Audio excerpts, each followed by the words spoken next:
The United States on Wednesday sanctioned a sprawling international network run by Iran's Islamic Revolutionary Guard Corps and a Houthi investor.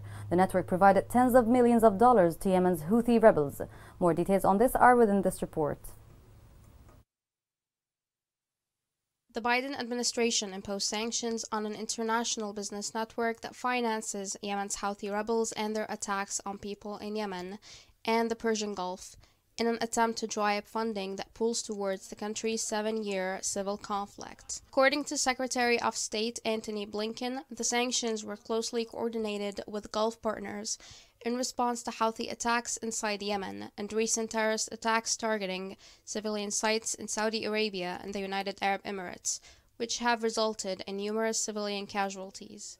We continue to work closely with our regional partners to act decisively against those seeking to prolong this war for their own goals, Blinken said in a statement. The United States remains firmly committed to helping Saudi Arabia and the UAE defend themselves and the tens of thousands of U.S. citizens living in the Gulf against these Houthi attacks. The Biden administration is under pressure to address the Iran-backed Houthi group's war crimes more directly after removing a terrorist designation issued by former President Trump in the last days of his presidency. Critics of the administration's decision argue that delisting the Houthis has enabled them to carry out a terrorist attack, including one this month on a commercial airport in Saudi Arabia that injured at least a dozen people. In January, Biden stated that he was considering redesignating the Houthis as a terrorist group. However, Democrats, UN officials, and human rights activists warned that a designation against the Houthis would make it hard for humanitarian organizations to provide crucial help to an estimated 21 million people in need,